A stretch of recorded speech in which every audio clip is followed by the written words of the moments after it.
let us get back to our revision once again. And the chapters which we are left is organizing, staffing, controlling, and directing. Right?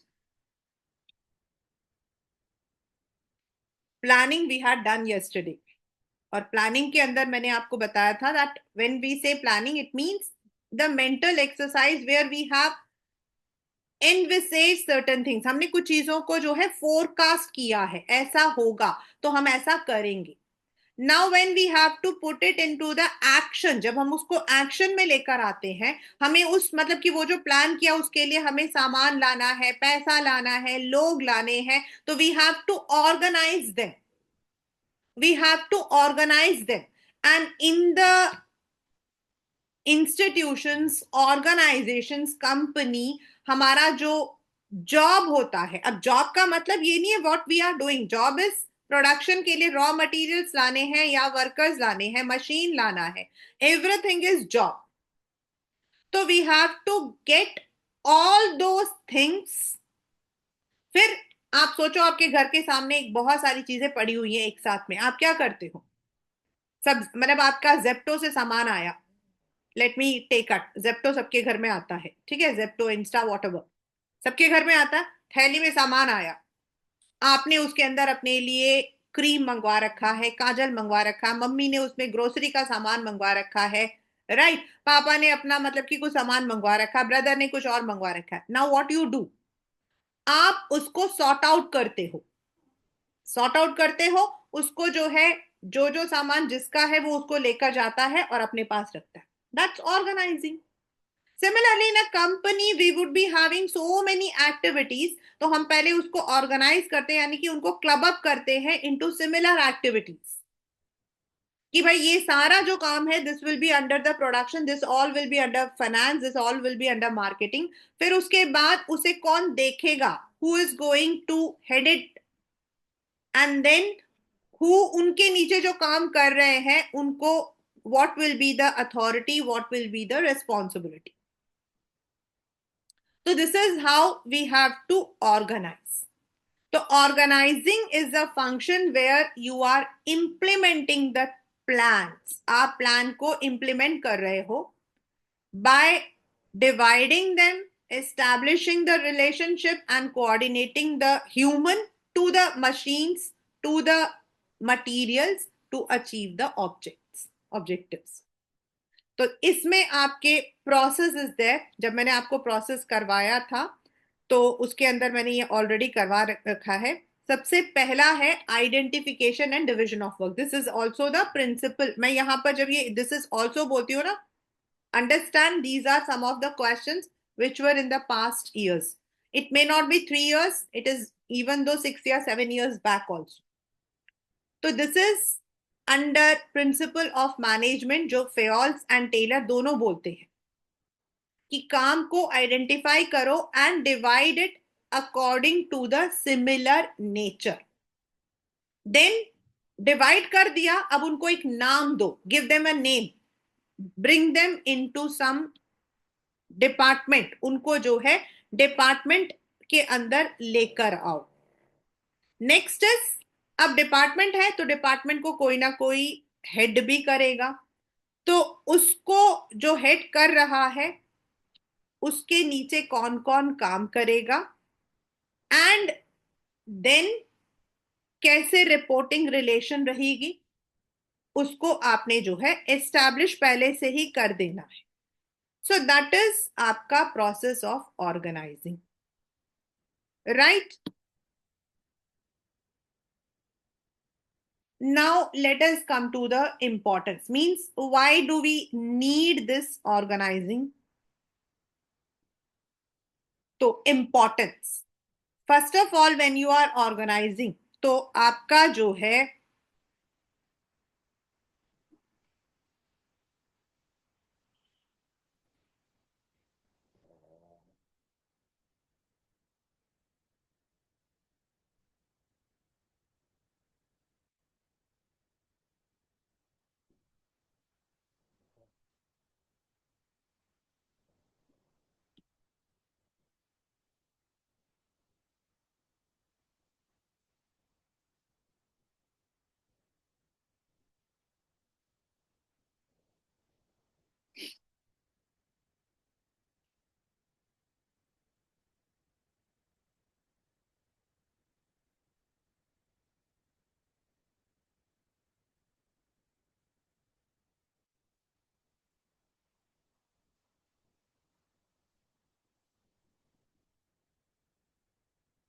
slowly counting oranges, almonds every day emotionally. रोज बैठ के मैं धीरे धीरे धीरे count करती हूँ और रोती रहती। यानी कि S stands for specialization, C stands for clarity in working relation, O optimum utilization, A adaptable, E effective administration, D development of personnel, and E again is expansion and growth. Right? If you want, you can make your own funny anyone. यानी if you are organizing the thing, department बनाया तो specialise हो गया ना, production is the specialisation of production manager. Then जो इसके नीचे काम करेगा, यानी कि किसको किस डिपार्टमेंट में काम करना है, किसको रिपोर्ट करना है, there is a clarity, we know किसको कहां पर वी हैव टू डिप्यूट, यानी कि the resources whether it is the finance और the human, everything is optimally used. Then department है तो कोई चेंज आता है सिचुएशन, तो वी आर एबल टू, अगर हमें प्रोडक्शन में कुछ ज्यादा चाहिए तो हम प्रोडक्शन के अंदर ध्यान करेंगे, उसमें कोई चेंजेस चाहिए तो हम उसमें चेंज करेंगे। और अगर ऐसा सब कुछ रहता है तो जो एडमिन होता है, गवर्न करने का जो वे होता है, that becomes easy. Everyone who is working in the department is having that motivation, उनका, क्योंकि वो अपनी चीज में स्पेशलाइज कर रहे हैं, and that helps in the growth and expansion of the company. Right? Now comes functional and divisional structure.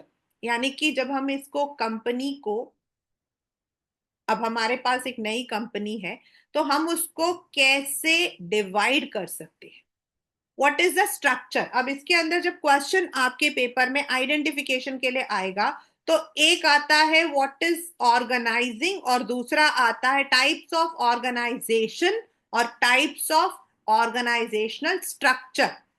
There are two different terms class 12। Organisational structure मतलब फ्रेमवर्क, ऑर्गेनाइजेशनल स्ट्रक्चर का मतलब होता है फ्रेमवर्क, और organisation का मतलब होता है जो आपका कम्युनिकेशन किस तरीके से उसके अंदर काम होगा वो। तो फ्रेमवर्क किस, आप काम को किस तरीके से डिवाइड करोगे। Let us come to a very simple example of a man called Anil. Anil एक अंकल एक हैं, उन्होंने अपना एक घर खरीदा है, ठीक है, understood. Anil has bought a house, और उनके घर का मैप कुछ इस तरीके से है। यानी आप जैसे ही अंदर जाते हैं, लेफ्ट साइड में आपको किचन मिलता है, राइट लिविंग रूम, उसका सट के आपका डाइनिंग, दोनों तरफ लॉन है, पीछे 3 रूम्स है, कॉमन एक वॉशरूम है। तो this is, he has divided the house into living, dining, bedroom, lawn, kitchen करके उन्होंने डिवाइड किया है on the basis of the functions he is using, on the basis of the usage, जिस usage के लिए उन्होंने किया है उसके अकॉर्डिंग उन्होंने उसको डिवाइड कर दिया है। उन्होंने एक प्लॉट लिया था, उसके ऊपर उन्होंने एक मकान बनाया, और अपने मकान में जो जो जहां पर living room is for basically for drawing room हम जिसको बोलते हैं, kitchen for the cooking purpose, dining खाने का, देन 2 बेडरूम्स एंड स्टडी। उनके घर में शायद बच्चा है तो उन्होंने एक स्टडी रूम कर दी।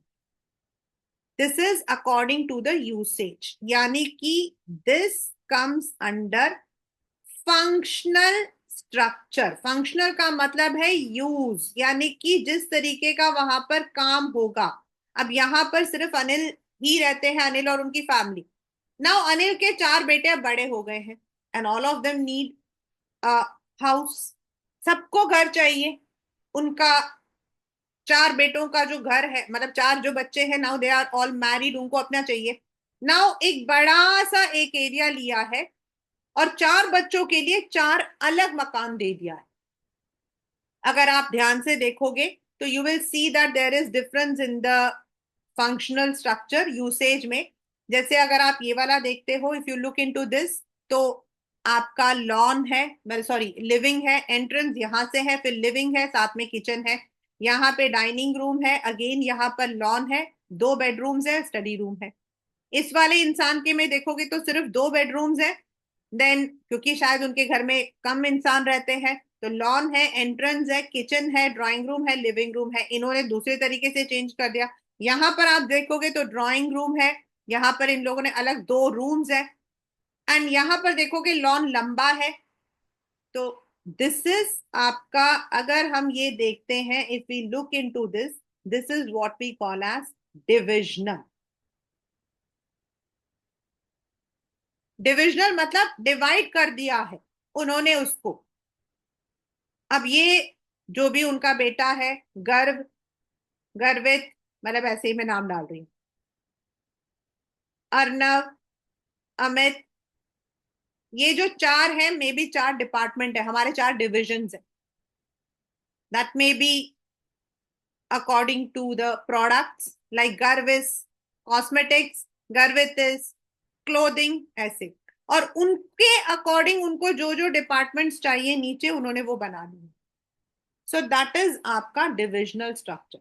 So while you are identifying the functional and division, you need to understand कि उसके अंदर क्वेश्चन में क्या दिया है। Most of the time question में या तो आता identify the structure they are following, या फिर विच दे शुड फॉलो। और जहां दे शुड फॉलो आ जाता ना, सबसे पहले दिमाग में लगाना कि ऐसा तो नहीं है कि फंक्शनल और वो डिविजनल में जा रहा है, क्योंकि जब हम स्टार्ट करते हैं तो नॉर्मली इट इज फंक्शनल, तो ऐसा तो नहीं है कि वो डिविजनल में स्टार्ट करते हैं। तो ये क्वेश्चन इतना होता है कि हाँ वो फंक्शनल है, and now they are adding the products, तो उनको डिविजनल में जा, right. Functional basically on the functions which are, जैसे आपका प्रोडक्शन, अकाउंट्स, ऐसे। सुटेबल फॉर लार्ज स्केल, लेकिन जहां आपका प्रोडक्ट का जो वैरायटी होता है वो कम होता है। दोनों ही ऐसे होते हैं, लेकिन कॉस्मेटिक्स में क्या है, आपका हो सकता है लो स्केल में आपका चल रहा हो, आपके पास 15-20 ही वर्कर हो, इसीलिए यहां ये जो वर्ड लार्ज स्केल है ना, दिस हैज बीन यूज्ड। एक ही कंपनी है लेकिन बड़ा है उनका, स्कूटर मैन्युफैक्चर करते हैं, कार मैन्युफैक्चर करते हैं, बट उनकी स्पेशलाइज सर्विस है, they are only into car, they are only into toys, they coordinate the similar kind of functions, and operational जो काम उनका है उसमें they are more efficient, and उस काम में ट्रेनिंग देना इजी होता है। वेर एज डिविजन आपका इसका बड़ा भाई, डिविजन के अंदर फंक्शन आता है, सेपरेट यूनिट्स हो जाते हैं, सेपरेट डिविजन हो जाते हैं, जिनके पास अलग अलग वेराइटी ऑफ वर्क होता है। They are not doing similar kind for similar, जैसे क्लोथिंग के लिए आपकी मशीन, क्लोथिंग के लिए जो आपका काम है वो अलग होता है, टॉयज के लिए अलग होता है, and they are accountable only for their unit, not for the entire company। अपने यूनिट, अपने डिवीजन के लिए दे आर, इसमें आपका प्रोडक्ट स्पेशलाइज करता है। More flexible, if you want to add आप ऐड कर सकते हो। एक छोटा यूनिट है, एक बड़ा यूनिट है। अगर आप कंपनीज, किसी कंपनी को जानते हो ना, आप उनका देखो, there some of their units are too small and some of the units are too big. तो दैट डिपेंड्स कि हाउ में किस स्केल पर वो लोग उसको प्रोड्यूस कर रहे हैं। तो दिस इज आपका फंक्शनल एंड डिविजन, इसका डिफरेंस भी एक बार जरूर देख लेना। Next is within the organization we have a communication, the way we have to, जो आपका आगे भी आएगा, दैट इज आपका आएगा अंडर फॉर ऑर्गेनाइजेशन। जब आपको आइडेंटिफिकेशन के लिए बोलेंगे ना, तो प्लीज ये देखना, स्ट्रक्चर है, फ्रेमवर्क है, तो इधर वाला, एंड ऑर्गेनाइजेशन है तो formal and informal. Formal organization का मतलब हो जाता है when people are working in a deliberate form where you are following the rules and regulations. And informal organization होता है जहां स्पॉन्टेनियसली आप नेटवर्क है, साथ में बैठे हुए हो, टीम मेंबर्स के साथ में चिट चैट कर रहे हो, वहां that is informal. Next, last but not the most important from this chapter, most important, delegation and decentralization. शायद उस दिन मैंने एक मजाक में एक एग्जाम्पल आपको होटल वाला दिया था। डेलीगेशन का मतलब होता है किसी भी चीज को बांटना, शेयर करना। कोई भी मैनेजर, लाइक हमने यहां पर बोला that the work is divided, then it is departmentalised. तो डिपार्टमेंटल हेड जो है सारे काम नहीं कर सकता है। The departmental head can not go to every. तो वो क्या करता है, अपने जो मेन एरियाज है, जो फोकस करना है। उस दिन आपको मैंने एक एग्जांपल बताया था, the teacher is focusing more on the making of the, और most of the time the teachers कहते हैं कि हमारे जो जो मतलब कि डेली डायरी वगैरह इसको इसमें जो है, if you want to, girls को नॉर्मली दिया जाता है कि प्लीज इसको कवर कर दो, इसमें वो बना दो, फोटोज बना दो। काम तो टीचर का ही है, लेकिन वो इतना इंपॉर्टेंट नहीं है उसको। If she can take the help of anyone, तो शी टेक्स द हेल्प, वो अपना काम डेलीगेट कर। लेकिन इन कंपनीज हमें डेलीगेट करना पड़ता है। The departmental head cannot do anything. So he delegates the work according to the capacity to the people who are working under him. It is a deliberate process. करना होता है उसको, वो अपने आप नहीं कर सकता है। And delegation doesn't mean abdication of duties. ये पेपर में आया हुआ है कई बार। Abdication of duties मतलब he is also accountable. वो उस काम के नुकसान, उसके लॉस, उसका मतलब कि फेलियर के लिए वो उतना ही है जितना कि उसका सबॉर्डिनेट है। He can not put the blame on the subordinate. क्यों? क्योंकि उसके पास अथॉरिटी होती है कि अगर उसको लगता है the subordinate is not working properly, then he can redelegate the work to someone else. ये पेपर में आपको ऐसा ही लिखना है।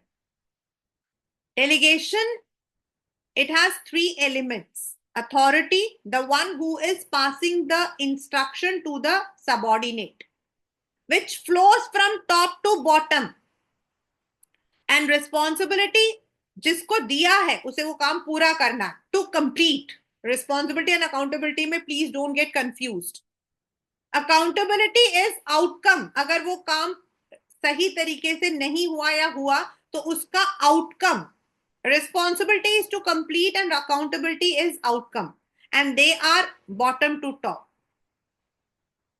They are bottom to top. ये है आपका completion and this is आपका accountability is response. आपका जो है the outcome.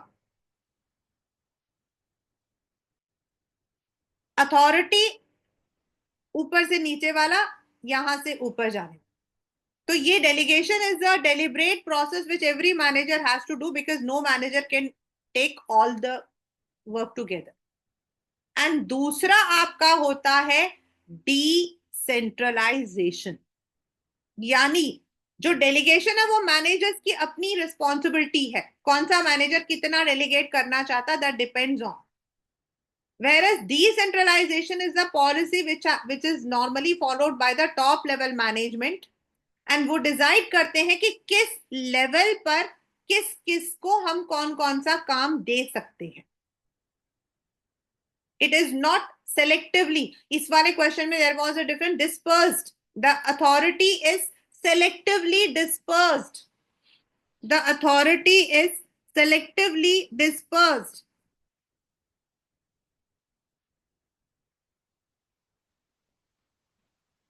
यानी कि इस लेवल में जो लोग काम करते हैं उनका काम ये रहेगा, इस लेवल में जो काम करते हैं उनका काम ये रहेगा।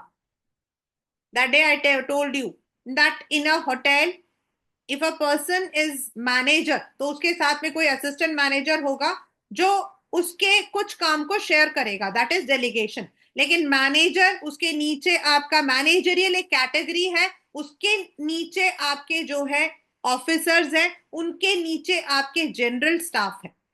तो मैनेजर कौन कौन से काम करेगा, ऑफिसर्स कौन कौन से काम करेंगे, स्टाफ कौन कौन सा काम करेगा, किस एरिया पर they can take the decision themselves, कितना decision they can take, whether it is the revenue, money, expenditure, उसमें कितना वो ले सकते हैं, these are all fixed responsibility होती है. Delegation is not fixed. Delegation is the complete decision of a manager कि वो कितना काम शेयर करना चाहता है, कौन सा काम शेयर करना चाहता है, किसके साथ करना चाहता है. Whereas decentralization is the policy of the company, where the company fixes the responsibility कि किस लेवल पर किसको कितना काम हमने देना है. इस लेवल पर जो आएगा उसको हम ये काम देंगे, इस लेवल पर जो आएगा उसको हम ये काम देंगे, इस लेवल पर जो आएगा वो ये काम करेगा. उसको the person will be having the responsibility plus authority. Plus authority कि किस जगह पर the person can take the call. तो that is all in organising. Organising के अंदर आपका स्ट्रक्चर आइडेंटिफिकेशन में आ सकता है, डिफरेंस में. Decentralization and delegation are one of the most important topics from this chapter, so don't, उनको बिल्कुल समझ के करना. Next is the next chapter which we are going to revise today is staffing.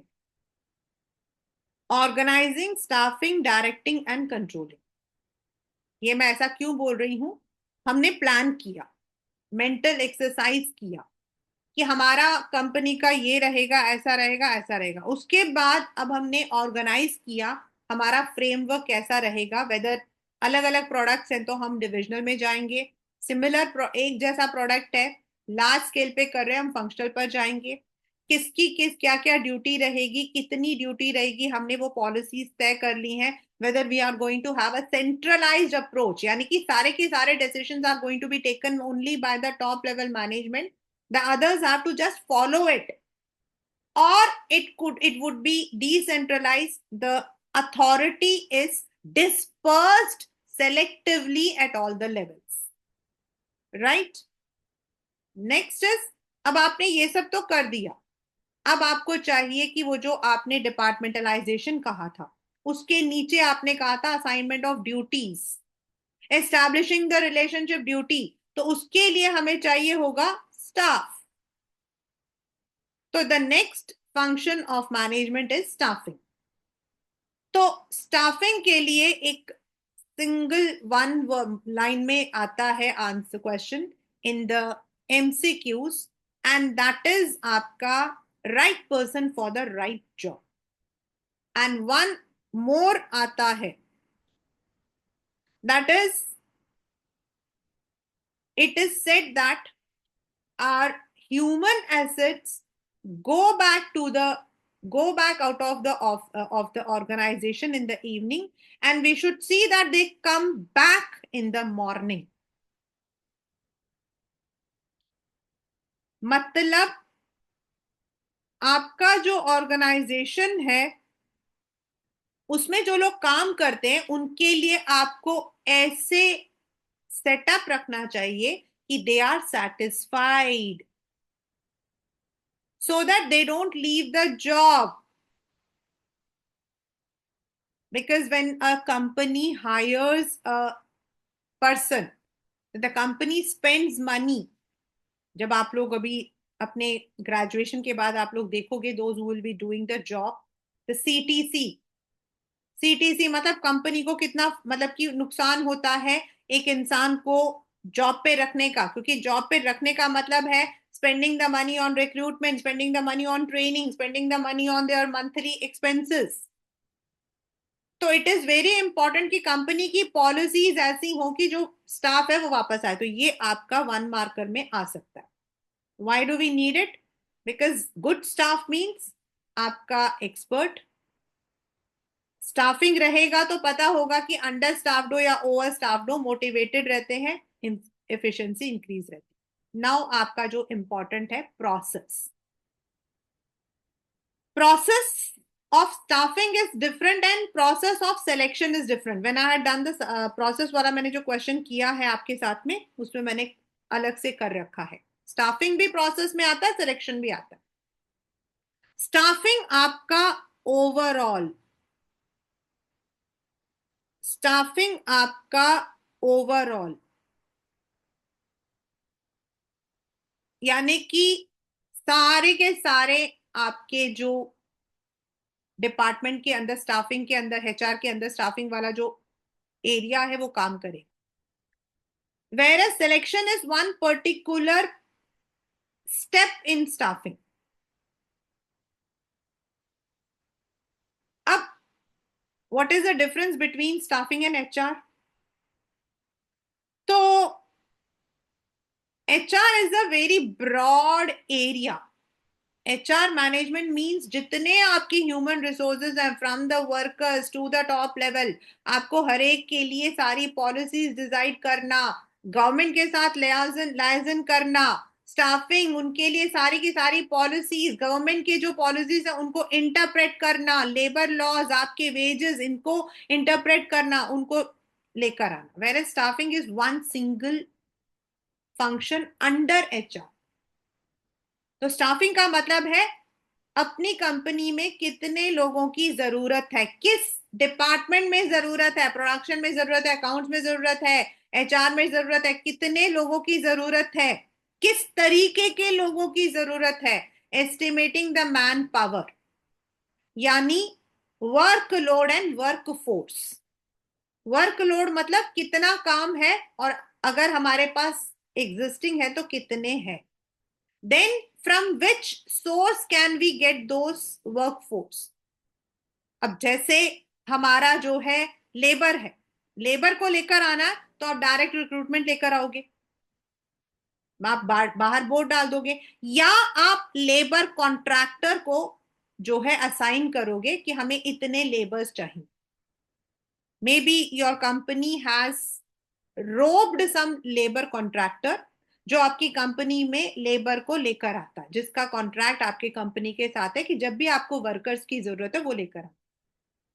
Casual callers database, आपने already मतलब कि you have taken the interview, कुछ datas आपके पास पड़े हुए हैं, आप उन्हीं में से किसी को बुला रहे हो।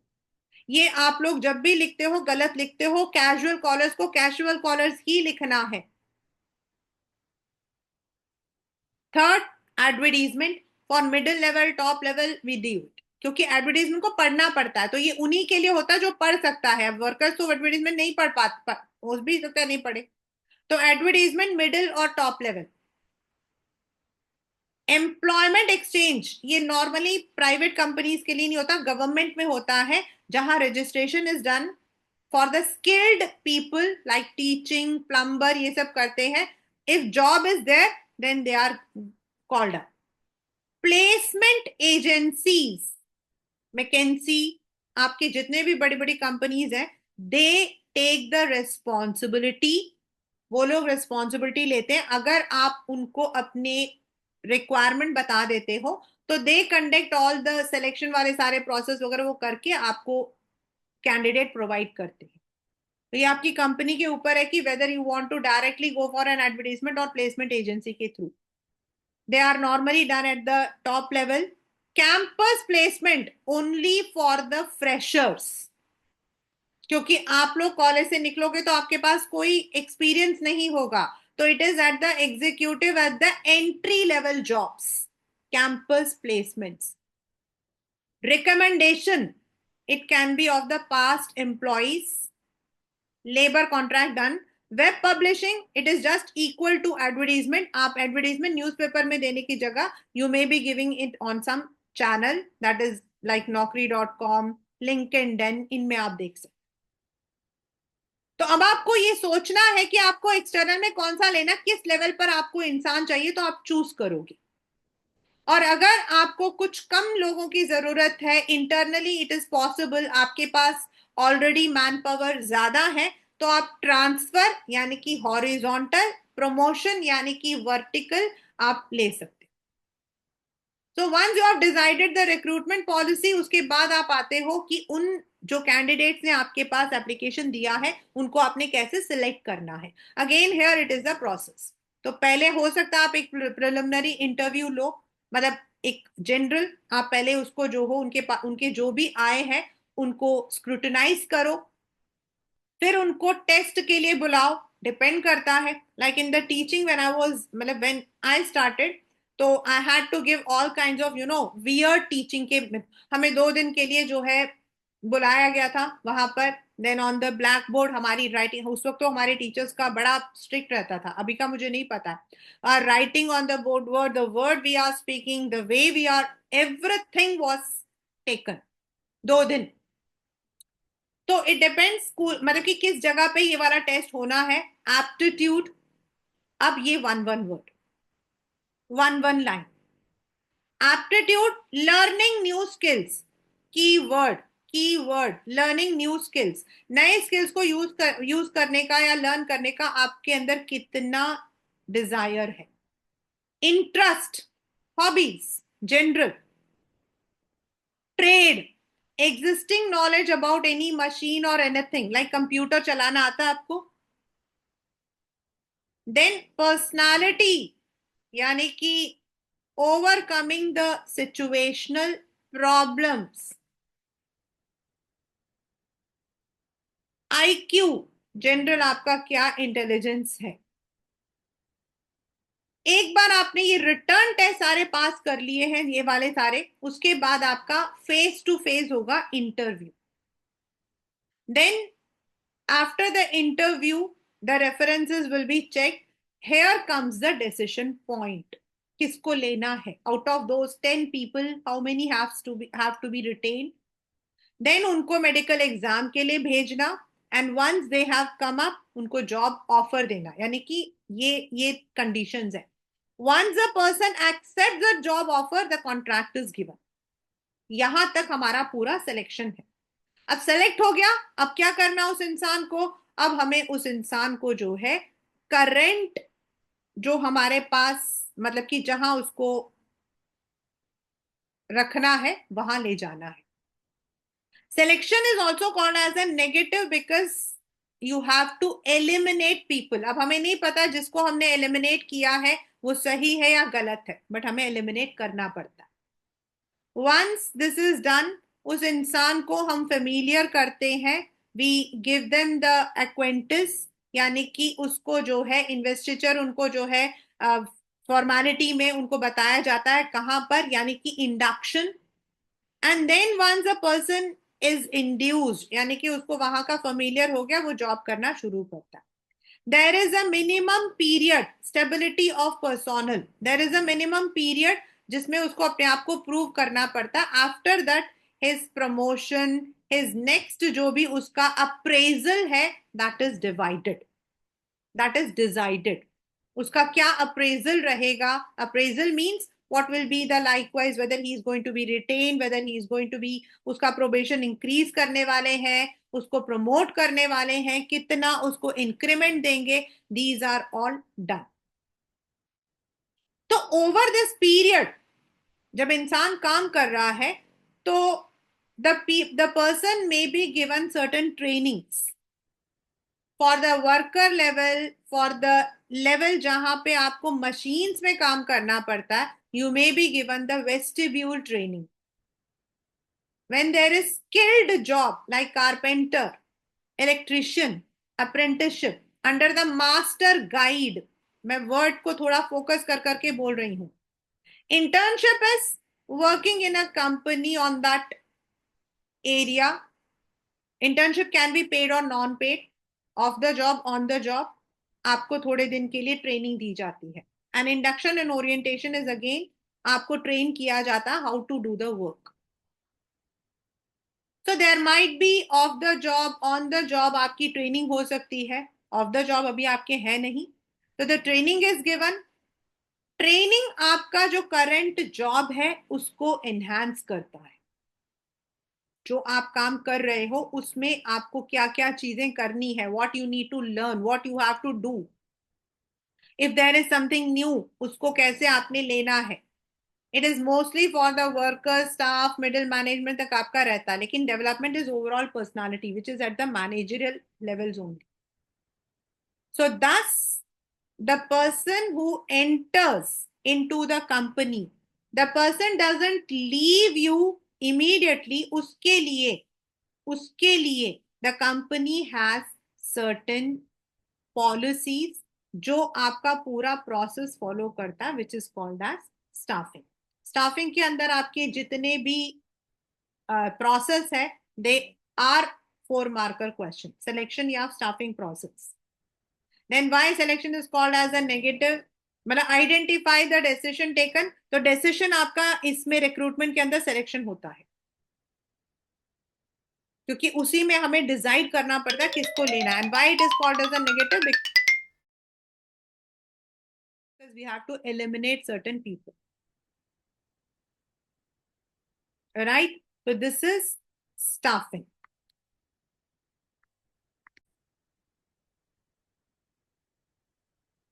The next chapter that we are revising is directing, right?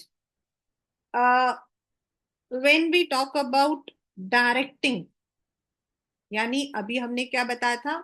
Organise किया हमने, फिर हमने स्टाफ लेकर आ गए, अब हम उनको डायरेक्ट करेंगे, क्योंकि जब हम उनको डायरेक्ट करेंगे तभी तो वो काम करना शुरू करेंगे. when we are giving them the training, when we are giving them the जब हम बोल रहे हैं इंडक्शन, तो what is induction? Induction is a form of directing. उनको हम डायरेक्ट कर रहे हैं, you need to do this work like this, इसका आउटकम ऐसा होना चाहिए, this should be the end result, ये हमें चाहिए. दिस इज आपका, उसको आप डायरेक्ट कर रहे हैं, आप उसको बोल. तो डायरेक्टिंग अपने आप में 4 अलग तरीके से हम करते हैं. समटाइम्स हम डायरेक्टर बन रहे हैं तो हम सुपरवाइजर होते हैं, हम सिर्फ ओवरसी करते हैं. समटाइम्स वी लीड, हम खुद करके दिखाते हैं, लाओ हम कर रहे हैं. Sometimes we may motivate them, sometimes and all the way हमें जो है प्रॉपर कम्युनिकेट करना. If you all are watching the current celebrity master chef, आप उसमें देखो, समटाइम्स जो आपके जजेस हैं वो लोग उनको ऊपर से आएंगे, देखेंगे क्या कर रहे हैं क्या नहीं कर रहे हैं. समटाइम्स वो खुद करके दिखाएंगे कि ये आपको ऐसे करना है. Sometimes they would be motivating them, wow ये अच्छा कर रहे हो. सम एंड ऑल द मोर किस तरीके से आप उस चीज को बताते हो, यानी कि कम्युनिकेशन, राइट? तो the features of directing is aliens prefer chocolate T. Aliens को चॉकलेट टी पीना बहुत पसंद है. अगर आपके घर एलियंस आ जाए ना, उनको चॉकलेट टी पिलाना, वो आपके पास रह जाएंगे. यानी action initiating, initiating action, pervasive, continuous, flows from top to bottom, APCT. ठीक है? तो डायरेक्टिंग वो चीज है जिसकी वजह से आपका काम शुरू होता है. When you have given the induction training, वो काम करना शुरू करते हैं. It is done at all the levels till the organization is alive, the functions go on, and directing is always top to bottom. Superior subordinate को बोलता है. Now why do we need it? अगर आप car बहुत तेज चला रहे हो ना, तो अंदर बहुत गर्म आता है, तो आइसक्रीम मेल्ट्स इन फास्ट कार्स. तो why we need it? Because it initiates the action. It's a way of motivating you. जब आप डायरेक्ट करते हो तो आप उनको मोटिवेट करते हो कि ओके इसको ऐसे नहीं ऐसे करना है. हर लेवल पर जब आप काम कर रहे हो तो it integrates the employees effort. जिसने जो जो काम किया है उसको हम कोऑर्डिनेट करते हुए चलते हैं. When there is a need of change, तो हम through the motivation, through the leadership उन चेंजेस को लेकर आते हैं. अच्छा लीडर वही आता है जो चेंजेस को लेकर आने में आसान कर देता है. It creates a balance in the company's environment. Now, as I said, there are 4 elements. आपके इसमें elements आते हैं. तो elements, first of all is supervision, which is not now part of your, उसको पूरा explain करना नहीं है. Motivation, leadership and communication. So supervision is just overseeing certain things. Supervisory level आपका जो है लास्ट वाला आता है, यानी overseeing the workers efforts, overseeing whether they are getting the materials, quality, time, discipline, इनको ओवरसी करना, उनको देखना. Motivation, creating an internal feeling, मुझे तो करना है भाई, मुझे कुछ भी हो, गोल ओरिएंटेड, मुझे तो करना है. It's an internal feeling, do it. करोगे, आज करोगे तो कल कमाओगे. That is what we do.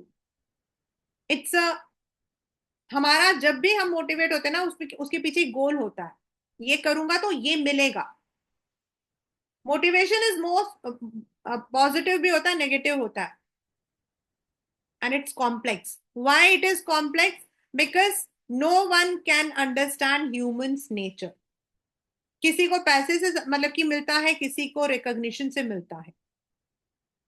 Take my example, I am not money minded. मुझे when people recognise my work I feel happy, मुझे बड़ा अच्छा लगता है। मतलब मुझे अंदर से लगता है yes I should do more. तो इट्स कॉम्प्लेक्स। बहुत सारे लोग होते हैं, वो करते हैं, कमाते हैं, पैसा कमाते हैं, भागते रहते हैं, चलते रहते हैं, दे आर हैप्पी। मुझे ऐसा लगता है कि यार उनको कोई रिकॉग्नाइज भी नहीं करा तो कोई बात, कोई नहीं, पैसा आ गया ना, हमें क्या फर्क पड़ता है, समझे या ना समझे। मुझे होता है कि नो, मैं अगर चार जनों के साथ हूं तो those four people should understand me. तो इट इज डिफरेंट, मेरे लिए अलग है, किसी और के लिए अलग है। तो मोटिवेशन किसी को कैसे मोटिवेट करते हैं कंपनी के लिए, it becomes a complex. Now normally companies incentives देकर इस मोटिवेशन को करती है।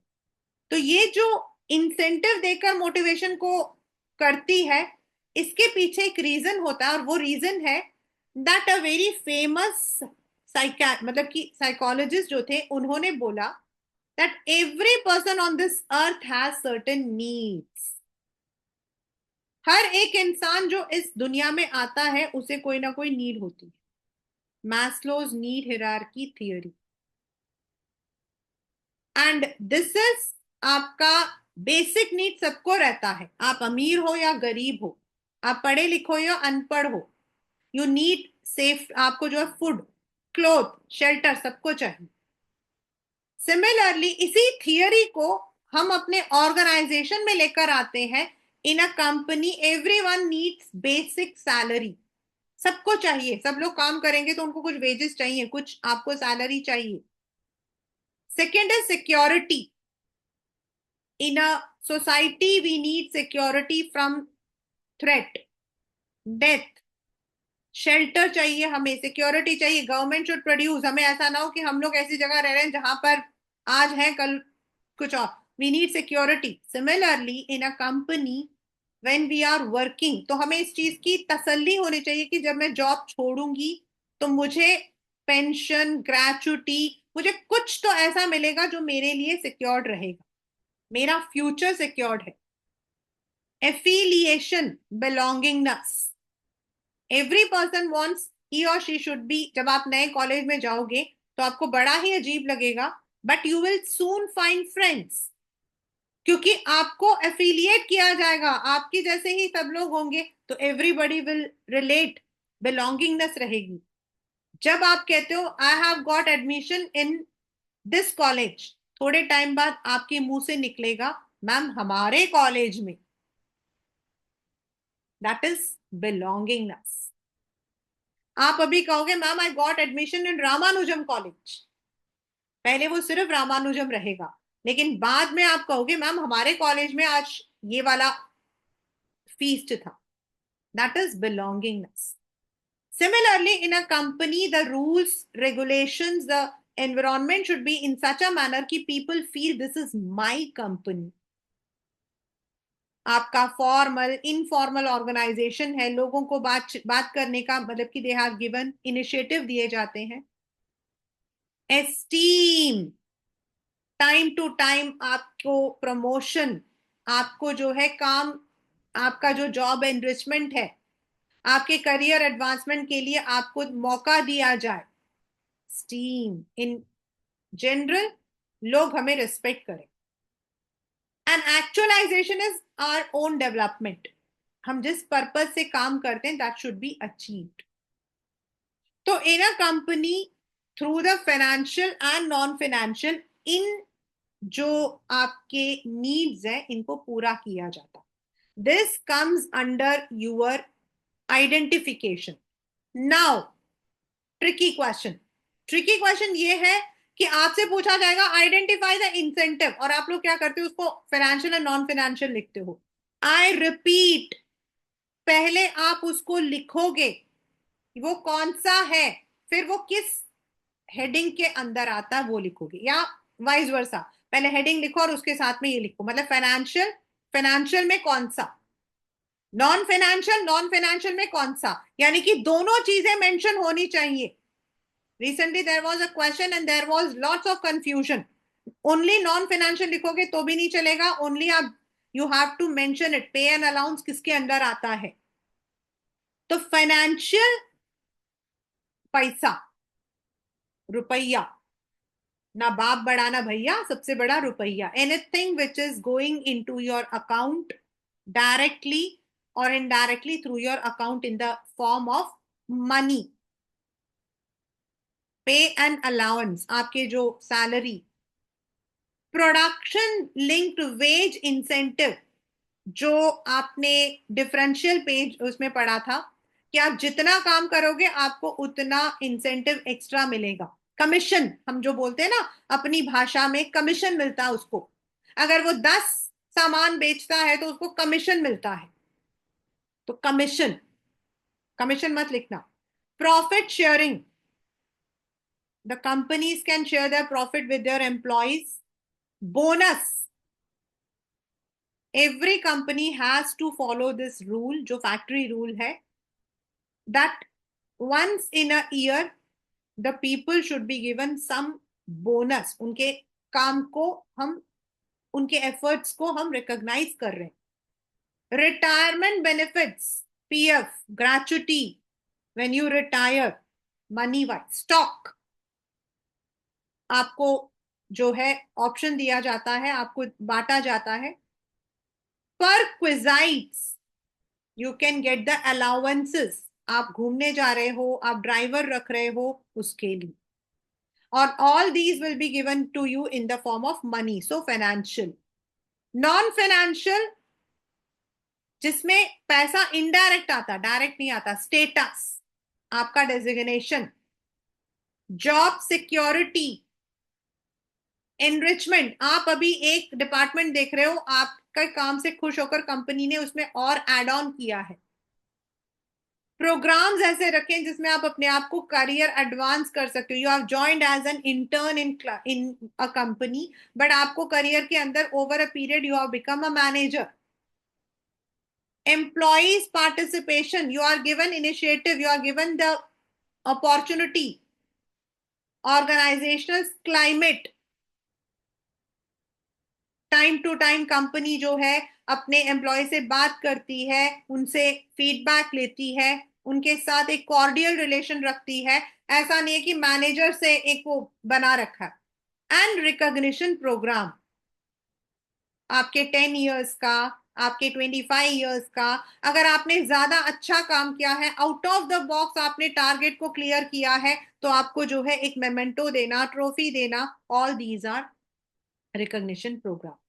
And all these are non financial, इनमें पैसा नहीं मिलता है. यू गेट अ सैटिस्फैक्शन,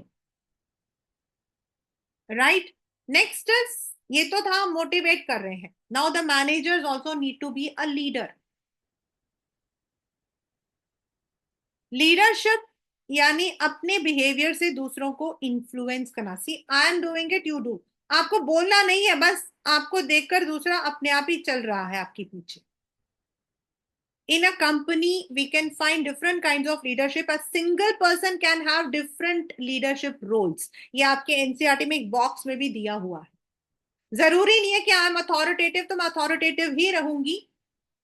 हाँ, ये मेरा नेचर है तो वो अलग है, लेकिन in a company at times I might be authoritative, at times I may be participative, and at times I would be free rein. तो कहाँ यूज करते हैं हम इसको? तो अथॉरिटेटिव, बॉस ओरिएंटेड, यानी when certain confidential or certain instructions have to be only followed, no counter question. Participative team work, जब आपको असाइन कर दिया है, आपको मिलकर करना है, वहां पर एक दूसरे से इनिशिएटिव लेना है.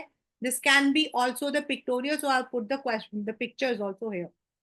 And free rein, laissez faire, यानी कि जहां आपको लगता है आपका स्टाफ बहुत एफिशिएंट है, the person, the staff can do the work on them, जहां आपको लगता है your intervention is not necessary, वहां पर आप फ्री रेन ले सकते हो, यानी कि laissez faire, not interfering into the workers sorry staff के काम में।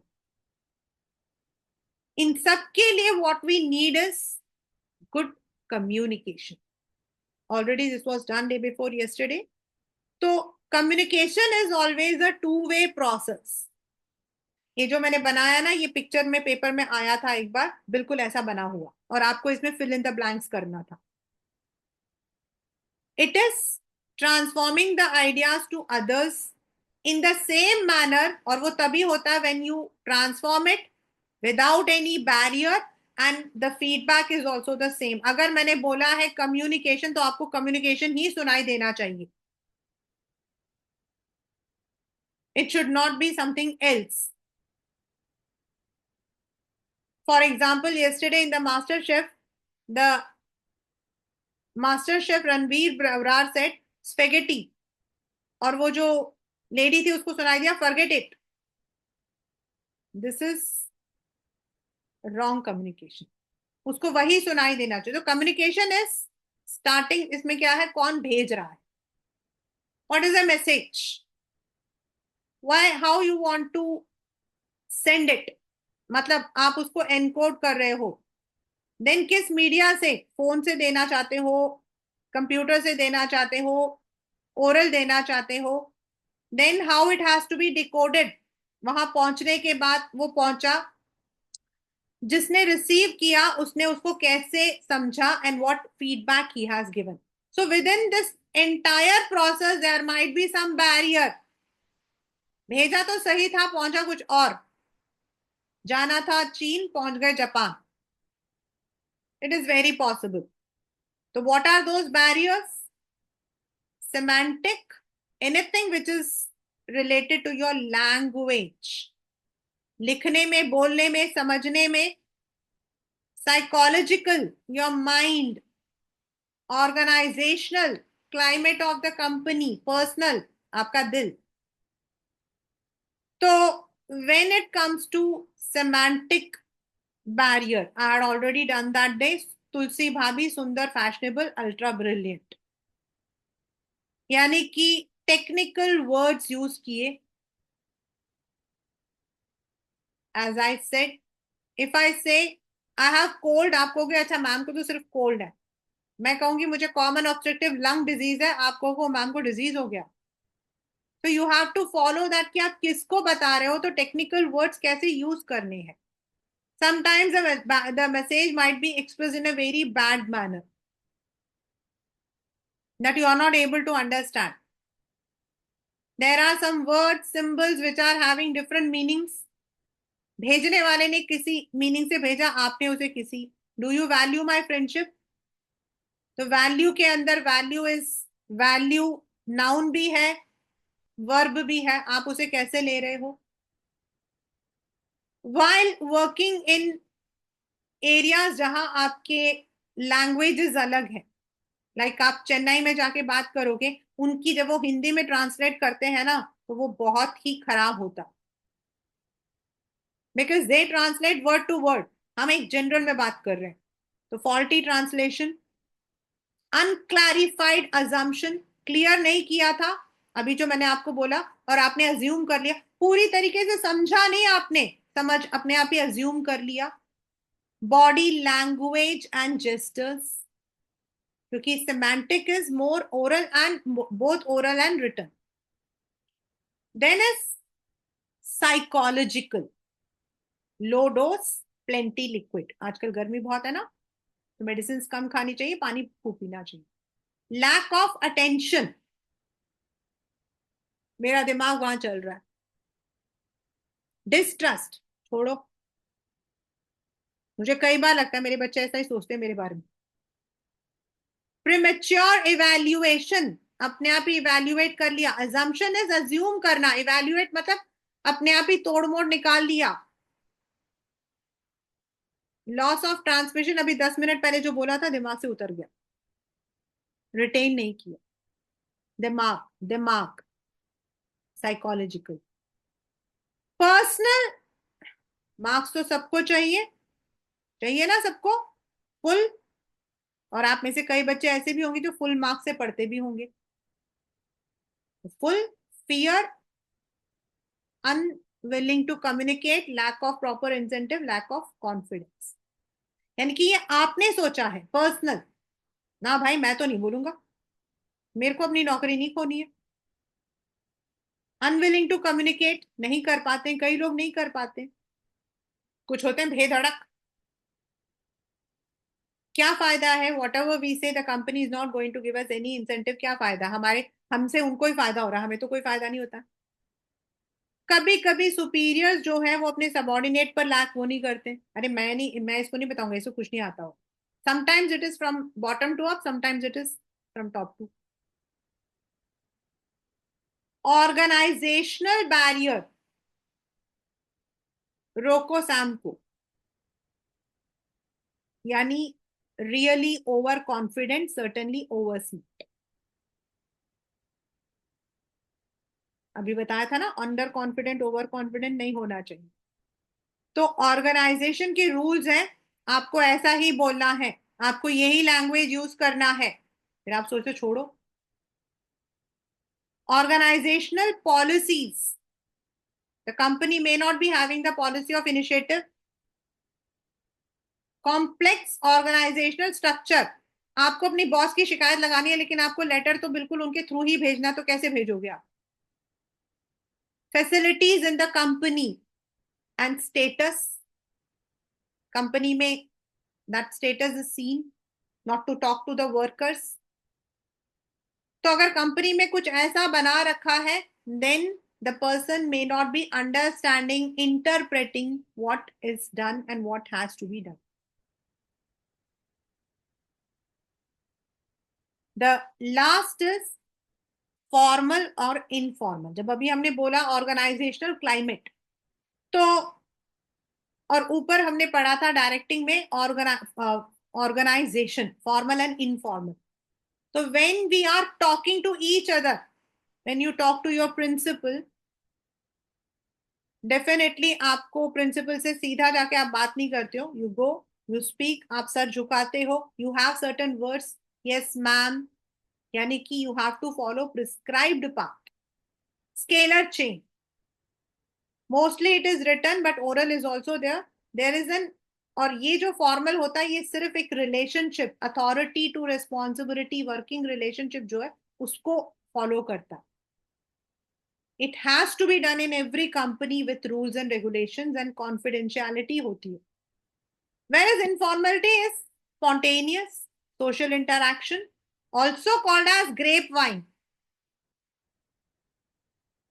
Means if you see, I have made one picture. एक ने एक को बताया, दूसरे को नहीं बताया, एक ने इसको बताया, दूसरे ने दूसरे को बताया, जिसको पता लगा उसने बता दिया। Can be in any direction and it is quick. Gossips जल्दी फैलते। गली में आंटियों को देखना जरा, कौन था, कैसा था, क्या था, थोड़ी देर बाद कौन कैसा क्या जो था, वो ऐसा था, वो वैसा था, उन्होंने अपने आप ही उसके इट्स एंड बर्ड्स निकाल ली। सो जो ओरिजिनल आपका मैसेज है वो डिस्टॉर्ट हो सकता है। सो दैट इज आपका what we call as directing. इसके अंदर आपके जो है, जो बने हुए हैं बैरियर्स, एक बार जरूर देख लेना। आइडेंटिफिकेशन में आता है, इंसेंटिव्स का आपका आइडेंटिफिकेशन में आता है। मैस्लो अगर आ गया किसी भी हालत में, तो ये जो मैंने बना रखा है ऐसा आपको प्रॉपर बनाना है, दोनों तरफ you have to make it, एक तरफ ऑर्गेनाइजेशन, दूसरी तरफ आपका पर्सनल वाला, इट इज मस्ट। 4 6 दो में आते हैं, किसी में भी आएगा, बनाना है मतलब you have to make it, means you have to make. Elements आपके 4, विच एलिमेंट है तो आपको इन 4 में से बताना। तो एलिमेंट आपका मार्केटिंग में भी है, मार्केटिंग एलिमेंट्स है। एलिमेंट आपका डेलीगेशन में है, एलिमेंट आपका इसमें है। तो देर आर 3 एलिमेंट्स, तो याद रखना और उसी में से ढूंढना, right.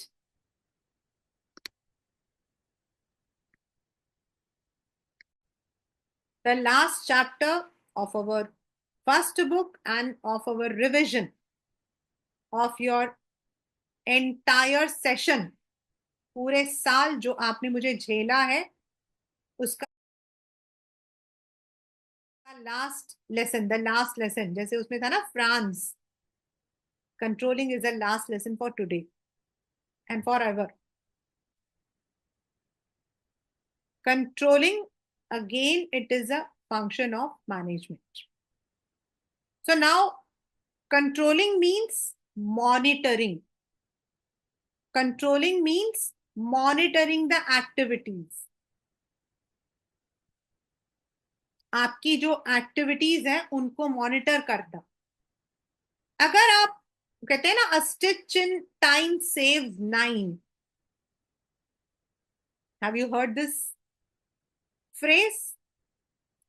A stitch in time saves nine. यानी कि अगर आपने टाइम से देख लिया तो बहुत सारी चीजें बच सकती. तो कंट्रोलिंग वही काम करता है. You did your planning very well. You spent money, you spent the time because planning is a mental exercise. Planning is time consuming. आपने ऑर्गेनाइज किया, आप एफिशिएंट स्टाफ लेकर आए, आपने उनको डायरेक्ट किया, ट्रेन किया, सब कुछ किया. बट अगर आपने उसके बाद उनको फॉलो अप नहीं किया, लाइक डेलीगेशन के अंदर है कि a manager can delegate and redelegate. तो जो ये रीडेलीगेट वाला जो वर्ड है ना वो कंट्रोलिंग के लिए है कि अगर उसने फॉलो अप किया, उसने मॉनिटर किया है, उसको लग रहा है कि वो इंसान ठीक से काम नहीं कर रहा है, तो वहीं पर वो उस डिविएशन को देखकर ही कैन चेंज. तो कंट्रोलिंग वहां आ जाता है, right.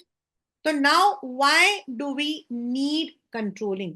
That is what are the features, characteristics. It's one of the function. Controlling is never the end function. याद रखना, पेपर में आता है कि is controlling the last? No, it is continuous. Controlling आपका continuous रहता है and it is related to the end results. It's at all the level, right? अब इसको छोड़ दीजिए, अब आते हैं importance. Why do we need? ये जरूरी. Because if the company has ensured proper controlling mechanism, तो जो भी हमारे goals हैं, efficient and effectively we can achieve it. It helps in exact accuracy कि कहाँ पर कितना हम लोग स्टैंडर्ड को मेंटेन कर रहे हैं, कैसा रिसोर्स यूज करना है. Help the people to when they are doing it, उनको मोटिवेशन मिलती है. Controlling is also a mechanism. ये पेपर में अलग से आता है, ये अलग से आता है. कंट्रोलिंग कौन सा ऐसा फंक्शन है जो ऑर्डर एंड डिसिप्लिन को देखता है? कल ही बात हो रही थी ऑर्डर. ऑर्डर मतलब everything is kept in place.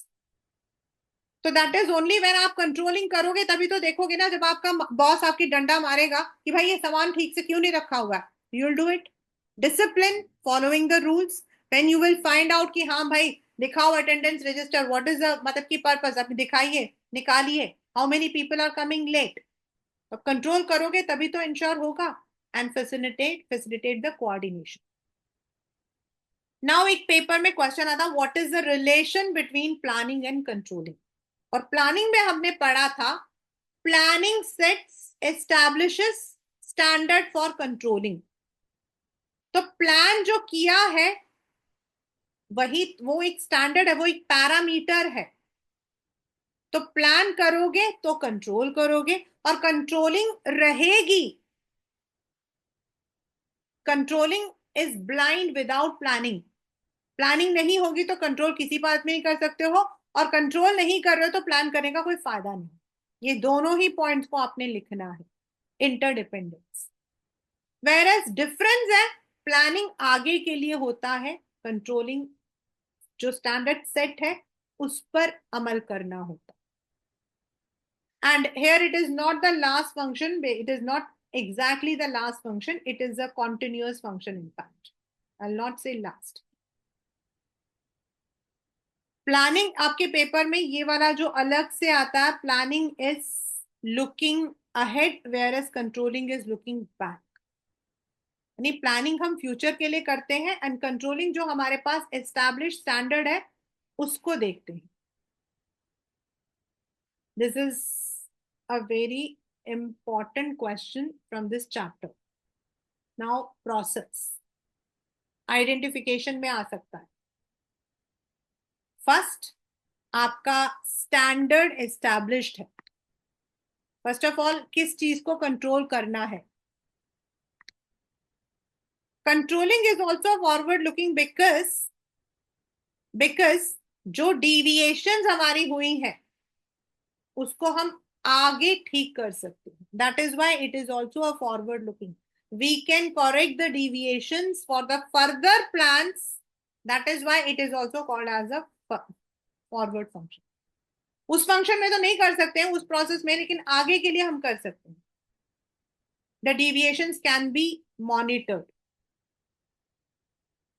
The very first is setting a parameter, a performance standard. Then measure karo what is the actual performance. This you all have done very well, I know. Then जो standard था उससे actual में कितना रहा, deviation है तो देखो। अब डिविएशन जब होता है तो वहां पर आपकी ये आ जाती है, यानी कि एनालाइजिंग डिविएशन के अंदर हमारा आता है वेदर इट इज सीपीसी और एमबीई। दोनों इंटरलिंक्ड है, इसलिए आप लोगों को कभी कभी ट्रिकी लगता है। यानी डिविएशन ज्यादा है या कम है, डिविएशन ज्यादा है या कम है। तो देखिए बच्चा, यहां पर जो ये वाली जो लाइन है ना, इसको आप लोगों ने ध्यान रखना है। यही लाइन आती भी है पेपर में। It is based on the belief it is neither economical nor easy to keep a check on each and every activity. तो सारी एक्टिविटीज पर आप नहीं कर सकते हो, तो आपको उन एक्टिविटीज पर डेविएशन का ध्यान ज्यादा रखना चाहिए जिससे हो सकता है ओवरऑल ऑर्गेनाइजेशनल गोल पर फर्क आ जाए, यानी कि की रिजल्ट एरियाज पर फर्क आ जाए। You can not check each and every activity, ये याद रखना। अगर आपको ये याद रहेगा तो ये क्वेश्चन गलत कभी नहीं होगा। एंड मैनेजमेंट बाय एक्सेप्टेंस मतलब अगर आपके सामने जो है ऐसा कुछ सामने डिविएशन आ गया, controlling everything results in controlling nothing. जैसे ऊपर था ना, अगर आपने वो चीज नहीं की तो क्या होगा, आप किसी पर भी कंट्रोल नहीं कर पाओगे। तो जो डिविएशंस आपके सामने आए तो आपको उन्हीं डिविएशंस को मैनेजमेंट तक लेकर जाना है जो परमिशिबल लिमिट से ज्यादा जा रहा।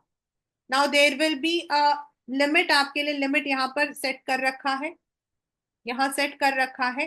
Now you can not control everything, but आप कुछ चीजों को चेक कर सकते हो जिसकी वजह से, जैसे सैंपल चेकिंग आपने किया ताकि प्रोडक्शन पूरा खराब ना हो जाए, तो sample checking is easy. But slight colour differences आ सकते हैं ओरिजिनल और उसमें, तो उस पर आप ज्यादा चेक नहीं कर सकते हो, बहुत ज्यादा हो नहीं कर सकते हो। तो you have to find out first of all कि कौन सा ऐसा है जिसमें आपको की रिजल्ट में फर्क आएगा, जिससे कॉस्ट में, टाइम में, इन प्रोसेस में फर्क आएगा। That is key result. Then आपके सामने कुछ डिविएशंस आए तो you have to take only, there might be something minute deviation हो सकती है। लाइक बोला था 1000 यूनिट्स करनी है लेकिन आपने जो है 990 यूनिट्स हुए हैं, तो this is a minute deviation. इतना हो सकता है क्योंकि उतना कवर अप हो जाएगा। लेकिन इफ इट इज 1000 आपका यूनिट्स था and the person has done only 850, तो this is a very serious deviation. इससे 150 का मतलब हो गया 4 जनों ने किया तो पूरा एक हमारा खत्म हो जाएगा। इसमें इमीडिएटली हम लोगों को एनालाइज करना पड़ेगा कि why this deviation is there, whether it was the raw material, whether the labour output आपका कम था, वेदर इलेक्ट्रिसिटी नहीं थी, वेदर द मशीन्स वर आपके आउटडेटेड, क्या प्रॉब्लम थी जिसकी वजह से इतना फर्क आ गया।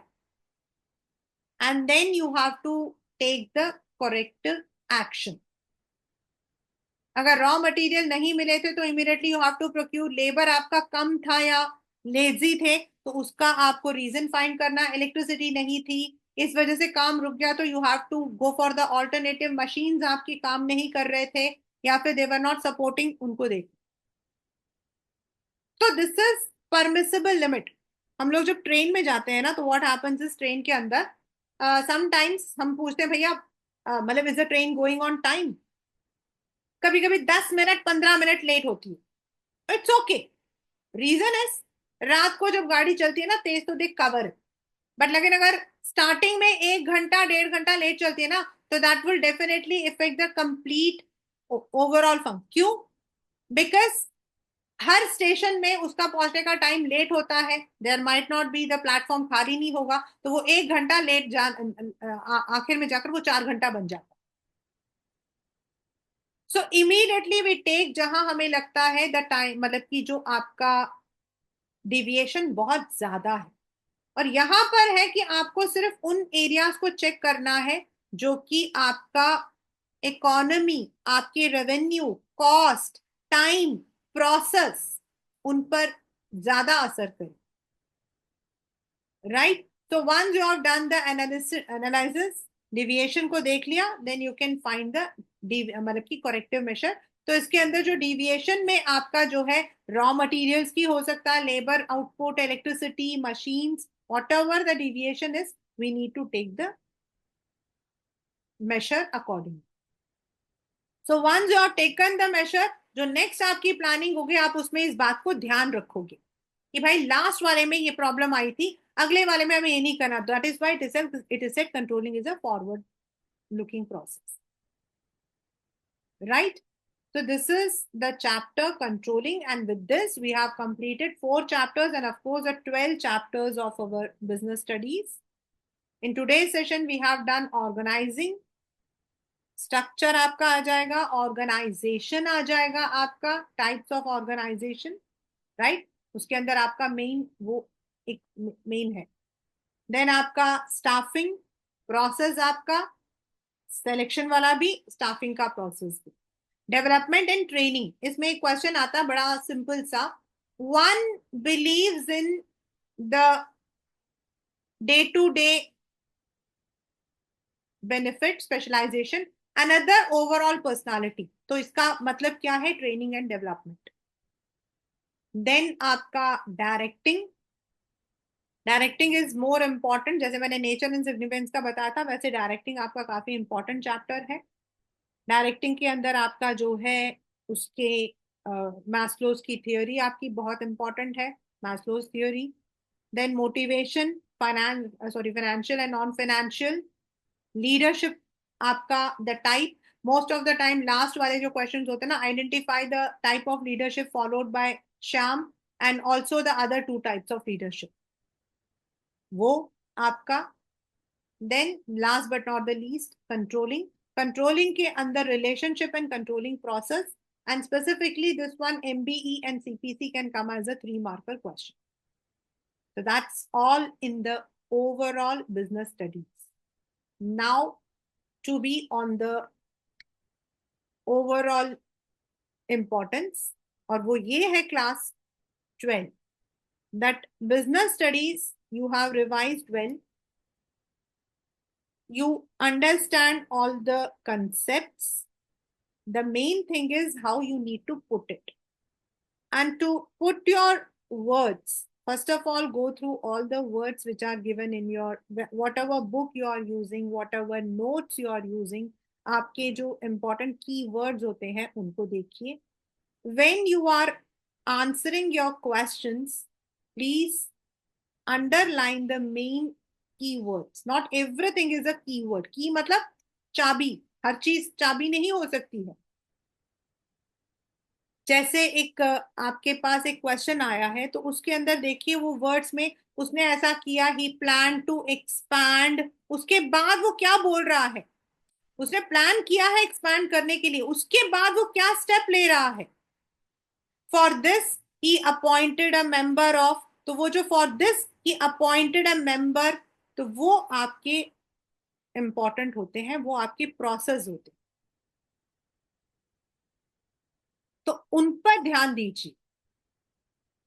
And always, it's a ground rule.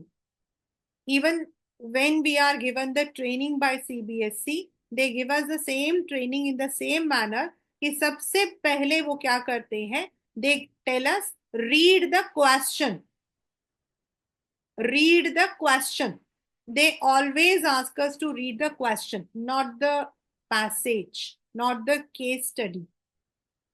तो जैसे आपके पास 1 मार्कर में भी आएगा, you will be having the question in 1 marker also. Sometimes it might be a direct and sometimes it might be a single, एक मतलब एक दो लाइन का होगा. तो पहले आइडेंटिफाई. ओके, दिमाग में तुरंत अपने अंदर लेकर आइए. फंक्शन मतलब मैम ने बताया था. फंक्शन ऑफ मैनेजमेंट मतलब वो मैनेजमेंट वाला फंक्शन. डिसीजन मतलब फाइनेंशियल मैनेजमेंट. एलिमेंट मतलब मार्केटिंग में है हमारा, डायरेक्टिंग में हमारे एलिमेंट है, तो वो एलिमेंट्स. डेलीगेशन में है हमारे एलिमेंट्स, तो कौन सा एलिमेंट. फिर देखिए, फिर आगे का पढ़िए. हमेशा जो वर्ड्स होते हैं ना, of, element of, element of one of the functions of management, one of the functions of management, तो फिर वो कौन सा है. Directing. One of the concept of management, वो कौन सा है. ऐसे आपको देखना. That is marketing. Then mix. Then concept. कई बार जो आपके मार्केटिंग में उसमें कंसेप्ट एंड फिलोसफीज, तो philosophy and concept are same. और हमारे वो सिर्फ 5 है. आपकी उंगलियां 5 है, कंसेप्ट हमारे, फिलोसफीज हमारे 5 है. That is product. when you are manufacturing something on a large scale, keeping the cost low. Production. And product, when you are manufacturing limited edition, लेकिन आप क्वालिटी और प्राइस को ज्यादा रखते हो. Product. selling, when you are using the techniques to sell out the things. techniques to sell out. aggressive selling. आप rebate दे रहे हो, डिस्काउंट दे रहे हो, बस उसको बेचना है. ऑल द मार्केट प्लेस आपकी जितने भी होती हैं, यू नो ना what is market place. All the one which we are buying, हमारे जो ऑनलाइन से हम लोग बाय करते हैं, they all believe in selling concept. आप देखो, कोई भी एक प्लेटफॉर्म खोलकर देखो, इसकी मतलब कि ऑयल का दाम जो है वो 400 है, -10% वो आपको नीचे देते हैं 360. सो दे यूज एग्रेसिव सेलिंग कि आप उस मतलब कि उसको देखो और आप खरीद लो. Marketing, finding out what is the need, what are people requiring, what they are looking for, and अपना प्रोडक्ट उसके according banana. And social add हो जाता है जब आप उसी मार्केटिंग के अंदर लोगों के साथ नेचर को भी ध्यान रखते हो, नेचर एनवायरमेंट को भी ध्यान रखते हो. आप ऐसा कोई सामान यूज नहीं करते हो जिससे कि अर्थ को प्रॉब्लम हो, पानी को प्रॉब्लम हो. आप ऐसा प्रोडक्ट यूज करते हो जिससे कि लोगों को, जो आप मतलब कि यूज करने वाले प्रोडक्ट यूज करते हो. That is marketing along with social, यानी कि रिस्पॉन्सिबिलिटी. तो सोशल मार्केटिंग, तो वो आपका कंसेप्ट में आ जाता है. तो कंसेप्ट या फिलोसफी दोनों में कोई भी वर्ड आएगा, मतलब वैसे तो वो फिलोसफीज है, sometimes in the question it has come as concept also. तो डोंट कंफ्यूज विद दैट. हमेशा कुछ क्वेश्चन जिनमें ट्रिकी से पूछा जाता. One of the function of marketing is given, तो आप बता सकते हो मार्केटिंग में एनालिसिस था आपका, उसका नाम क्या है, प्लान वो था, उसका नाम क्या, डिजाइनिंग था, मार्केटिंग प्लान, मार्केट प्लान था. लेकिन अगर लिखा है one of the concept of one of the functions, अगर ऐसा होता ना तो हमेशा आंसर को पीछे से देखने की कोशिश करो. पहले फंक्शन को आइडेंटिफाई करो, फिर उस कंसेप्ट. फ्रॉम द फर्स्ट जो आपके वर्ड्स हो सकते हैं, नेचर, तो वह आपका वही है, आर्ट, साइंस एंड प्रोफेशन वाला. फीचर्स अगर आपने मैनेजमेंट के लर्न कर रखे तो most of the features are applicable to all the functions हमारे. तो उसके अंदर आपका वही जो चीज है that would come. Then levels आपको पता है, top, medium and supervisory level. Low मत लिखना, supervisory. And when this question is coming in 3 और 4, मेक दैट टेबल ऑल्सो, वो आपने बनाना है. Then from this chapter, coordination is a, most of the time it is a short question. फिर second में principles. Principles में basically आपको 14 principles identification and 4 principles of Taylor and उनके techniques. तो आपका केस स्टडी में क्वेश्चन आने की ज्यादा संभावना होती है, मतलब कि both in MCQs and also in the long run. Business environment आपको मैंने कल बोला था स्लेप्ट, याद रखना स्लेप्ट। तो the dimensions, the components, wordings क्या क्या बोल रही हूं मैं, कंपोनेंट्स, डायमेंशंस। तो बिजनेस एनवायरनमेंट का कंपोनेंट भी वही है, डायमेंशन भी वही है, वर्ड चेंज है। तो वही आपका है social, legal, economical, political and technological. Technological सब लोग कर लेते हैं। सोशल होता है सोसाइटी में हमारे सोच में चेंज। पॉलिटिकल होता है जैसे आज दिल्ली के अंदर Delhi chief minister is going to be sworn in, तो now what is her outlook towards the business people in Delhi. वो दिल्ली के बिजनेस के लिए क्या करना चाहती है, और जब वो कर रही है असेंबली में एज एन ऑर्डर आ गया है कि दिल्ली में ये चीज अब इंप्लीमेंट हो गई है, तो वो legal. Right, court judgment, commission report, all legal, उसको कोई तोड़ नहीं सकता। तो ये आपके कंपोनेंट्स आ जाएंगे। देन नेक्स्ट में demonetisation you all have done. Then next is demon, 2016-17 में बहुत इंपॉर्टेंट था when it was introduced. The next आपका जो है प्लानिंग, वो कल हम कर चुके हैं। प्लानिंग में टाइप्स ऑफ प्लानिंग अगर आ जाता है, तो बजट है तो बजट, रूल है तो रूल, एंड फिर उसको वन, या फिर आपका स्टैंडिंग है, या क्योंकि बजट इज वन टाइम और दूसरा जो है वो स्टैंडिंग है रूल।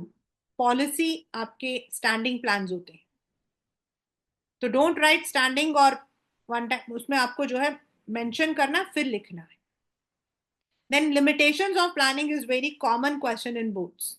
लिमिटेशंस बहुत बार आए हैं, बहुत बार means direct, indirect, all, and always in 4 marker question. Limitations आप एक बार देख लोगे। Then next chapter already today done, organising बता दिया मैंने, स्टाफिंग। फाइनेंशियल मैनेजमेंट के अंदर डिसीजन आया तो दिमाग एकदम बत्ती ऐसे गुलना, ऐसे खुल जाना चाहिए, ठप। सामान खरीदना है मुझे, वहां पर मुझे मतलब कि अपना फैक्ट्री सेट करना है, इन्वेस्ट। मुझे पैसे कहां से अरेंज करने हैं, फाइनेंसिंग। प्रॉफिट आ गया है, अब मुझे अपने मतलब कि जो इन्वेस्टर्स हैं उनको कैसे देना है, कितना देना है, dividend, decisions. Factors affecting dividend के आते हैं, कई बार आए हैं फैक्टर्स अफेक्टिंग। तो फैक्टर्स, इनमें फैक्टर्स आएंगे, और में और किसी चैप्टर में नहीं है factors. Then capital structure is what should be the ratio, proportionate ratio कितना होना चाहिए डेब्ट और इक्विटी का। एंड उसके लिए हम लोग जो है फर्दर जाते हैं। Financial management is a broad one for a longer period, की ये सारे डिसीजंस को हमने कैसे लेना है। And planning is for a shorter period which aims कि हमारे पास मनी है and we are not raising it unnecessarily. And financial management is a long term which aims in wealth maximisation of shareholders. फिर आपका आ जाता है मतलब कि नेक्स्ट आ जाता है कैपिटल स्ट्रक्चर को जब हम देखते हैं तो हमें इक्विटी और डेब्ट के लिए जो मतलब कि मेरिट्स एंड डीमेरिट्स हैं उन्हें देखना पड़ता है। और उसके अंदर हम जो है we look into the one what say financial leverage.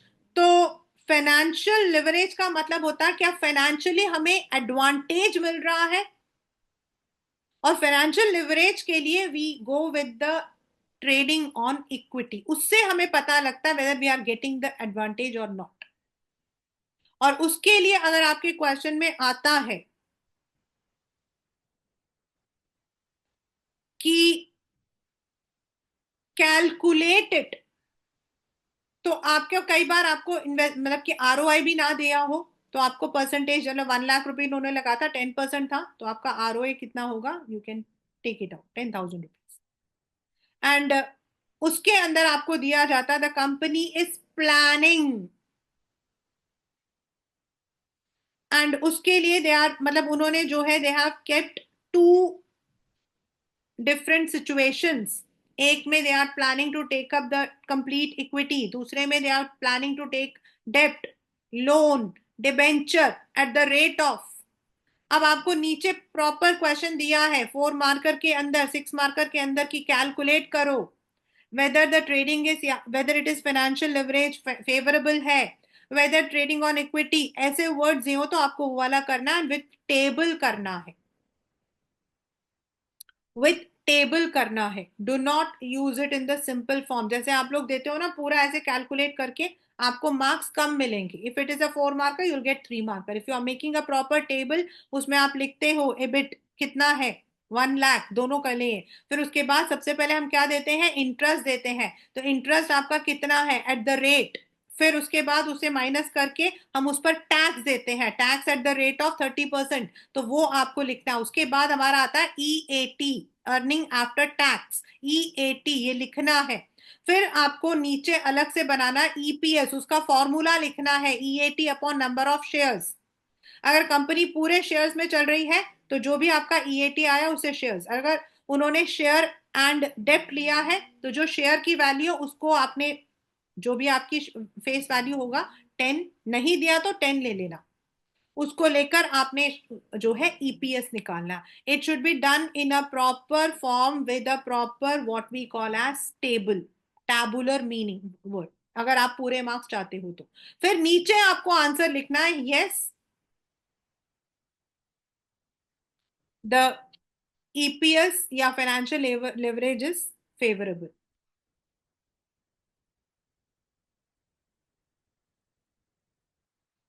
ये आपका जो है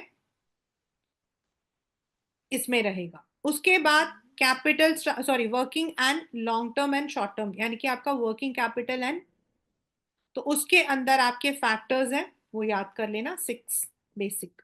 पहले दोनों तो दोनों में कॉमन है। और ये वाले में क्वेश्चन आता है कि उस इंसान का जो है ट्रेडिंग बिजनेस है, उसका कंप्यूटर का बिजनेस है, उसका ट्रांसपोर्ट का बिजनेस है, तो उसका वर्किंग कैपिटल कितना रिक्वायरमेंट होगा। तो ये ऐसे क्वेश्चंस आते हैं 1 मार्कर के अंदर, वेदर, या फिर 3 मार्कर में, वेदर हिज मतलब कि working capital requirement will be less और मोर, वाई। तो ट्रेडिंग वगैरह में you don't need to buy the machines and all, तो आपका कम रहता है, right. Then financial market is a direct, difference between primary and secondary वाला एक बार कर लेना, insider, sorry, all the steps of trading कर लेना, सेबी के जो तीनों फंक्शंस है, कल बताया था मैंने। रेगुलेशन इज रूल्स, रूल्स निकालना, डेवलपमेंट इज रिसर्च करना, प्रोटेक्टिव इज इन्वेस्टर्स के लिए, राइट। देन आपका लास्ट, देन मार्केटिंग, मार्केटिंग तो थोड़ा सा लंबा चैप्टर है। फंक्शंस आप एक बार देख चुके हो, ब्रांडिंग, लेबलिंग, लेबलिंग में एक बार देख लेना, एक आध बार बनाने के लिए भी आया था। पैकेजिंग आया हुआ है, प्राइमरी, सेकेंडरी एंड ट्रांसपोर्ट, उनके यूसेस। अगर even if it is coming, आपको सिर्फ आपको पैकेजिंग लिखा हुआ है, 6 मार्कर का क्वेश्चन है, तो बना भी देना फोटो, प्लीज बना देना, प्लीज मेरे लिए इतना कर लेना परसों, अगर आ गया तो। मतलब आपका क्वेश्चन है कि ड्रॉ, आपको सिर्फ ये लिखा है कि what is packaging, what are the different levels of packaging, तो प्लीज पैकेजिंग के तीनों बना देना, सिंपल सा स्टिक ड्राइंग से, राइट। देन उसके अंदर ब्रांडिंग, लेबलिंग, ब्रांडिंग कहाँ हेल्प करता है, लेबलिंग, ये वाले हैं। देन आपका डिसीजन, तो वो आपका प्लेस से रिलेटेड, कैसे वो करेंगे, चैनल्स आपके, वो आपके डिसीजन हो सकते हैं। देन लास्ट एक आता है कि भाई उसका जो है एक कंपनी है, उनका जो है, दे हैव, उनकी कंपनी जो है, it was going into loss, and उन्होंने जो है इस बात के लिए उन्होंने नए नए, मतलब कि they organise certain functions, contest किए, उन्होंने जो है कुछ मतलब कि एक्टिविटीज की, उससे मतलब कि दे गॉट द फुटफॉल, उनका फुटफॉल ज्यादा हो गया and they could revive it. तो इसमें उन्होंने क्या यूज किया था, तो they had use a public relation. Advertisement होता है एडवर्टाइज करना अपने आप को,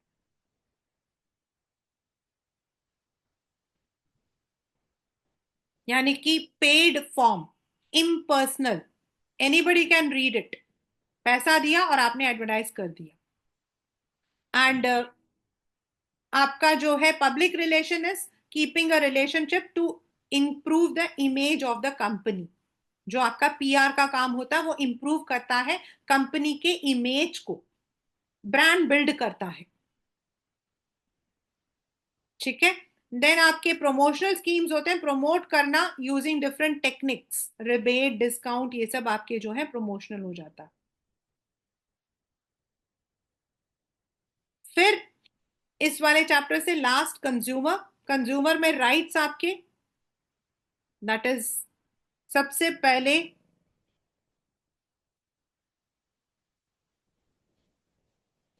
आपका जो है consumer rights, safety, choose, redressal, आपका कंप्लेन करने का, and you have the right to get awareness. Safety वाले में आपकी पिक्चर्स बनी हुई आ सकती है, आईएसआई किसके लिए यूज होता है, देन आपका हॉलमार्क किसके लिए यूज होता है, मतलब this came in paper once, I think it was in 2015 और 16, नो 17 इट केम, तो वो आपका हो सकता है। फिर द 3 टियर रिड्रेसल मशीनरी, ये 6 मार्कर में आ सकता है डायरेक्टली, सबसे ज्यादा इसी में आता है, यानी कि डिस्ट्रिक्ट में कहां तक, 1 1 to 10 आपका स्टेट, एंड देन आपका नेशनल, और नेशनल में नहीं हुआ तो सुप्रीम कोर्ट, एंड देन उसमें आपको सारे अमाउंट में, एंड ऑल्सो दैट कि अगर आपको जो है डिविजनल में आपका जो है, सॉरी, डिस्ट्रिक्ट में नहीं हुआ तो you can go to state, state में नहीं हुआ तो नेशनल, ये मेंशन करना। 3 टियर रिड्रेसल, साथ में also mention some responsibilities of the, तो कोई भी 4 आप लर्न करके रख लें, right? So these are the important concepts, keywords, questions which you can expect from any chapter of business studies. With this, the session for business studies 2024-25 is complete. Tomorrow we'll be having only a depth session which will take up all your doubts which you are having. Right?